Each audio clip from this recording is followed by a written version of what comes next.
So over here, you can see that I have audio right here. So I got the audio 1 and the voice over here, just like this. If I were to go around and press the play button, is a test audio. So this is what then you can hear out my voice and the background music as well.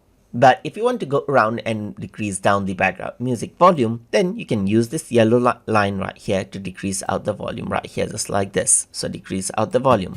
So from the beginning, you can press the play button once again. This is a test audio. So that is what you have. If I were to go around over here under edit right here, then you can go around under audio, and here you can see that audio mixer is an option as well. So once you go around onto audio mixer, then you get option to change around the volume of audio 1, voice and music. So you can see that this is the audio volume right here. You can go around and increase up the volume, and this is how it increases the volume right here. Press the play button, and that is what you have. So I'm just going to go around and increase out the voice and decrease out the volume of the music right here. So this is what I'm recording for, and that is how it is. You can go around and change around and balance out the left and right channel as well.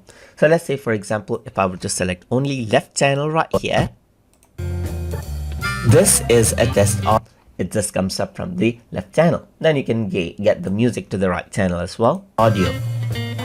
So this is what I'm recording for Adobe Premiere. So that is how you can go around and balance it as well. There's a music layer right here, and you can keep the music layer over here as well. So let's say, for example, you have a music, voice, and audio effect right here. So that is how you can control everything out as well.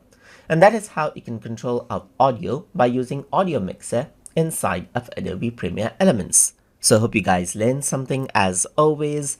And as always, please like, comment, share, and subscribe.